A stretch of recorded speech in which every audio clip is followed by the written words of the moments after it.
également ravis de la Grande Commission. Notre pays est la République du Sénégal, ce qui reflète les efforts déployés par nos deux pays pour rehausser le niveau de notre collaboration de façon multilatérale, selon et conformément aux aspirations de nos deux dirigeants, Sa Majesté le roi l'assiste et son Excellence le président Bassirou Diomaye Faye, qui ont toujours œuvrer pour entourer ces relations par leur haute sollicitude. Nul besoin de souligner les liens d'échange culturels et humains qui caractérisent les relations millénaires et qui est un exemple de la coopération africaine basée sur les valeurs de la coopération, de la solidarité et du respect mutuel. Au cours de la même période, nos relations ont connu un saut qualitatif, surtout depuis l'élection de son Excellence M. Diomaye Faye en président de la République du Sénégal. Et ce progrès réalisé a pu être possible à travers les visites ministérielles et le renforcement du cadre juridique qui régit notre coopération bilatérale, et ce qui nous a permis de renforcer les liens d'investissement. Et malgré le renforcement, la richesse de ce cadre juridique qui cadre nos relations, l'accélération de notre collaboration et le contexte international actuel requiert qu'on renforce davantage ces coopérations et ce cadre. Il nous faut une nouvelle dynamique avec des horizons prometteurs pour les secteurs privés dans les deux pays, pour que ce secteur joue un rôle actif et renforcer ainsi les échanges commerciaux et organiser un forum économique à l'occasion de cette session. Et ainsi, notre réunion va être une occasion pour donner une nouvelle impulsion aux relations bilatérales entre les acteurs économiques marocains et sénégalais, et ce à travers la signature d'un certain nombre d'accords qui vont permettre de couvrir des secteurs prioritaires. Mesdames et messieurs, dans le cadre du contexte régional et malgré les grands défis multidimensionnels auxquels notre continent africain est confronté, notre continent est encore une source d'optimisme et pour un avenir meilleur au vu des taux de croissance attendus.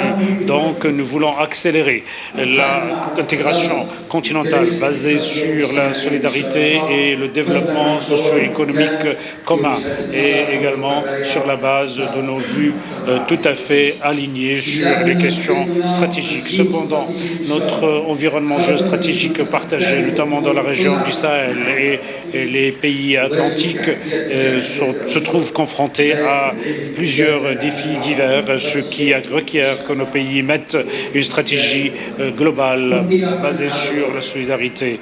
Et en partant de cet esprit, Sa Majesté le roi Mohamed VI, que Dieu l'assiste, a lancé un certain nombre d'initiatives à l'occasion d'initiatives stratégiques qui visent à faciliter l'accès des pays sahéliens à l'Atlantique. Il s'agit d'initiatives qui entrent dans le cadre de la solidarité du Maroc avec les pays africains frères, aux côtés de l'initiative royale atlantique qui peut en effet dans ce cadre nous permettre d'avoir une région propice au développement et à la stabilité.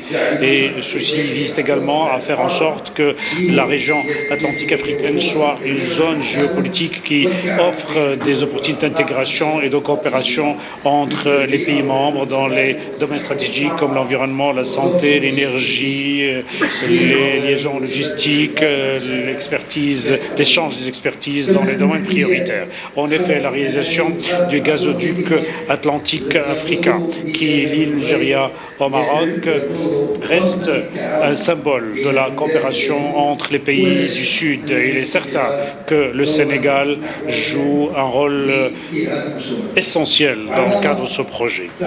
Et sur un autre plan, il nous faut saluer l'appui du Sénégal Sénégal, qui a toujours appuyé le Maroc dans l'affirmation de sa cause nationale et la souveraineté du Maroc sur son Sahara. Également, le Sénégal a appuyé l'initiative de l'autonomie présentée par le Maroc et confirmée par l'Organisation des Nations Unies 97-27 en tant que la seule solution possible pour résoudre ce conflit dans le cadre de la souveraineté marocaine et l'intégrité territoriale du Maroc. Excellences, Mesdames et Messieurs, sous la direction éclairée de Sa Majesté le Roi, que Dieu les assiste, reste engagé par rapport à la vision qui concerne la jeunesse et les sports. Et cette vision ne considère pas le sport uniquement en tant que compétition ou un divertissement, mais il s'agit d'un outil pour rapprocher les peuples et également pour établir des ponts entre les cultures et les nations. Et nous sommes convaincus que la vraie victoire ne s'évalue pas uniquement par les résultats, mais également par l'utilisation du sport en tant que moyen pour le développement socio-économique et pour renforcer notre position commune au niveau mondial.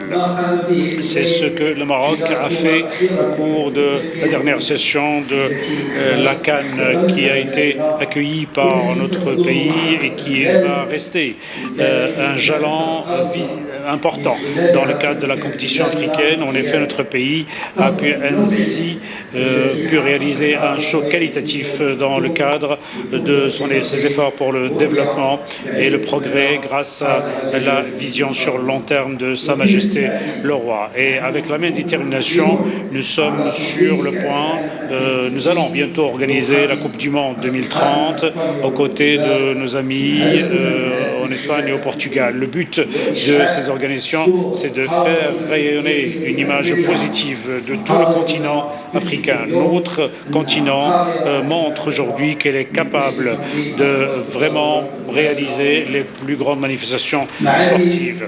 Excellences, Monsieur le Premier ministre, Mesdames et Messieurs les ministres, le Royaume du Maroc et la République du Sénégal resteront deux grands pays africains, fidèles à l'esprit de la fraternité, de la solidarité et du respect mutuel qui ont toujours caractérisé nos relations sur le continent africain. Dans ce cadre, je ne peux que souligner, saluer la contribution de la communauté marocaine résidente au Sénégal, la communauté sénégalaise résidente au Maroc. Ces deux communautés vivent dans leur deuxième patrie et contribuent à l'enrichissement de cette excellente collaboration qui lie nos deux pays frères. Et nous sommes convaincus et sûrs que ce qui caractérise nos deux pays, à savoir une volonté commune et sincère, cela va nous permettre de relever les défis